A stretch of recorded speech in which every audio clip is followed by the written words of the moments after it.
આપણી સાથે આજે હવે મેનેજમેન્ટ જોડાઈ રહ્યું છે L&T फाइनेंस होल्डिंगનું MD અને CEO दीनानाथ दुभाषी। सर स्वागत है CNBC बाजार में। जिस तरह से हम देखें कि काफ़ी अर्से के बाद हमने जो आंकड़ों में एक थोड़ा सुधार आते हुए दिखा है वो प्रॉफिट के फ्रंट के ऊपर रहा है, तो किस तरह से आप यहाँ पे इस परफॉर्मेंस को देख रहे हैं? देखो, ये जो रिजल्ट है ये क्वार्टर का काफी अच्छे है, कोई क्वेश्चन ही नहीं है उसमें। लेकिन वो जो हमने स्ट्रेंथ्स जो लास्ट 7-8 क्वार्टर से कंटिन्यूअस बिल्ड किए हैं उसका नतीजा है। तो आई विल टॉक अबाउट ये 3 स्ट्रेंथ्स हमने क्या बिल्ड किए हैं। एक तो business strengths in retail, specially in rural.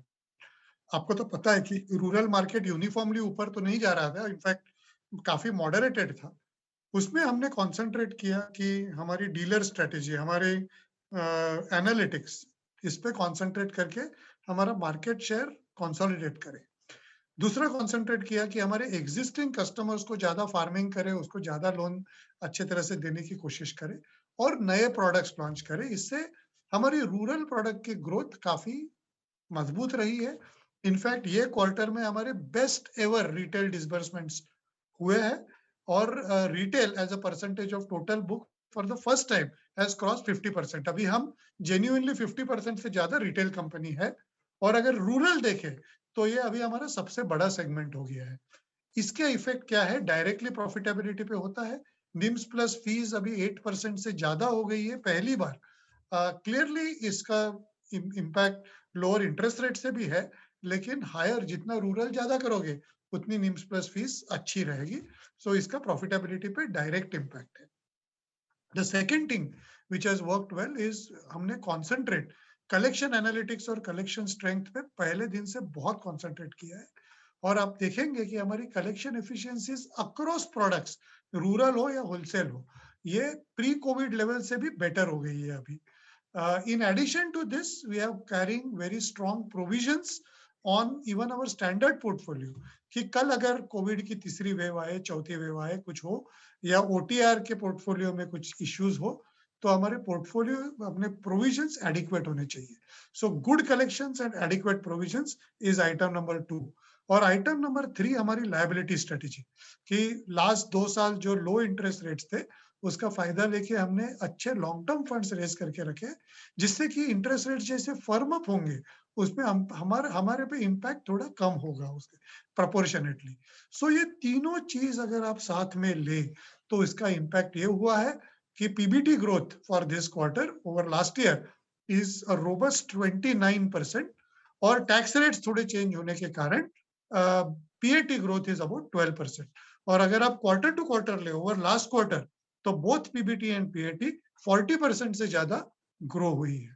सो हम ये क्वार्टर के रिजल्ट्स बहुत पॉजिटिवली देखते हैं और जो फंडामेंटल्स हमारे हैं वो ऐसे ही कंटिन्यू रहेंगे और which will lead to better profitability in the future. Agreed sir. अच्छा, एक आइडिया इन टर्म्स ऑफ पूरे सेक्टर के ऊपर आपका एनालिसिस, क्योंकि हाउसिंग फाइनेंस की डिमांड जिस तरीके से वर्कआउट होती हुई दिख रही है वो काफ़ी बेहतर है, लेकिन परफॉर्मेंस टर्म्स में वो प्री कोविड लेवल्स पे अभी तक हम लोग पहुंचते हुए नहीं देख रहे हैं। ऐसा क्यों हो रहा है? रीजंस अगर आप मुझे बता पाएं। बहुत अच्छा क्वेश्चन है। इसे अंडरस्टैंड करने के लिए हाउसिंग के बिजनेस को दो में डिवाइड करना पड़ेगा। एक है बिल्डर फाइनेंस और एक रिटेल फाइनेंस। अगर आप रिटेल फाइनेंस देखें तो हमारा प्री कोविड लेवल पे कलेक्शन एफिशिएंसीज आ गई है। 99% ऑलरेडी कलेक्शन एफिशिएंसी हुई है। पोर्टफोलियो एकदम स्टेबिलाइज्ड है और we have reached about 600 crore a quarter now for disbursement, which is not great, I must say that. But अभी हम जो हम सैलरीड बिजनेस कर रहे थे, we will again start doing non salaried lab थोड़ा एंड कंटिन्यूअस इंक्रीज होगा ये परसेंटेज में, ये रिटेल हाउसिंग के डिसबर्समेंट्स में और most definitely over the next few quarters this will show positive growth. ये रहा रिटेल हाउसिंग। बट हाउसिंग का दूसरा कंपोनेंट है बिल्डर फाइनेंस और ये हमारा करीब करीब 16,000 करोड़ तक पोर्टफोलियो गया था। हमने क्लियर स्ट्रेटेजी ली है कि हम ज्यादा से ज्यादा रिटेल में जाएंगे और इसीलिए बिल्डर फाइनेंस में हमने कोई नया अंडरराइटिंग किया नहीं है और पूरा साल देखे तो भी 1 या 2 ही नए अंडरराइटिंग किए हैं। इसमें इंपॉर्टेंट पार्ट ये है कि जब हम बोलते हैं कि रियल एस्टेट या बिल्डर फाइनेंस का पोर्टफोलियो कैसे है लोगों के, इसमें हमने क्लोज टू 3,100 करोड़ के लास्ट 9 मंथ्स में एक्चुअल कलेक्शंस किए हैं. Now, while this is good for the portfolio, what it has done is the builder portfolio has reduced from almost 16,000 crores to around 11-12,000 crores. ये रिडक्शन दिखता है, उससे obviously काफी numbers as far as disbursements और book affect होंगे, लेकिन safety of the portfolio के लिए ये अच्छा रहेगा. सो ये स्पेसिफिक स्ट्रेटेजी करके रिटेल हाउसिंग ग्रो कर रहे हैं, लेकिन real estate that is builder finance fast कम कर रहे हैं. और you will see this impact arithmetic का एक आध साल तक, बिकॉज एक पार्ट ऑफ पोर्टफोलियो कम हो रहा है और एक पार्ट ऑफ पोर्टफोलियो बढ़ रहा है. तो ओवरऑल हाउसिंग में आपको ग्रोथ नहीं दिखेगी, लेकिन नेचर ऑफ द पोर्टफोलियो काफी चेंज हो रहा है. ओके. साथ ही सर एक चीज़ ये भी बताएं कि इंटरेस्ट रेट अगर हम देखें तो फिर से यहाँ पे बढ़ने की उम्मीद दिख रही है. किस तरह की ट्रेंड लाइन आप यहाँ पे देख रहे हैं? बहुत इंटरेस्टिंग क्वेश्चन है. मैं मेरी तरफ से आंसर देने की कोशिश करूंगा. ये तो आरबीआई और गवर्नमेंट जाने ज्यादा, but I will give our estimate. So officially अगर आरबीआई क्या कंट्रोल करता है इज द बेंचमार्क रेट्स. हम बेंचमार्क रेट्स पे ज्यादा चेंजेस एक्सपेक्ट नहीं करते, बिकॉज कोविड-3 के कारण ग्रोथ अफेक्टेड होगी, और ये ग्रोथ अच्छा रखने के लिए मुझे लगता है benchmark rates increase will be fairly limited from RBI point of view. So that is definitely is what we believe is budget भी अभी आने वाला है. ग्रोथ खराब हो वैसे गवर्नमेंट या आरबीआई कुछ नहीं करेगा, ऐसे हमारा एस्टिमेट है. At the same time there are actual pressures on interest rate. जैसे आपने कहा फेड टाइटनिंग कर रहा है, जिससे जैसे सारे सेंट्रल बैंक्स टाइटनिंग करेंगे, कमोडिटी प्राइसेस ऊपर है, क्रूड प्राइस ऊपर है, जिससे इन्फ्लेशन ज्यादा टाइटन होगा.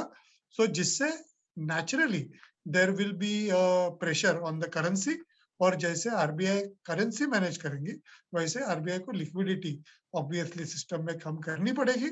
और because of that even if the benchmark interest rates don't go up, yields in the market will harden, जो ऑलरेडी हार्डन हुई है, और ये ट्रेंड चले रहेगा.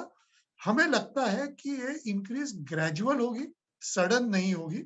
एंड इसीलिए हमने ये स्ट्रेटेजी की है कि काफी long term funds lock in कर लिए हैं, सो दैट नेक्स्ट 2 years और सो जो ग्रेजुअल इंक्रीज इंटरेस्ट रेट्स होगा, हम उससे प्रोटेक्टेड रहे.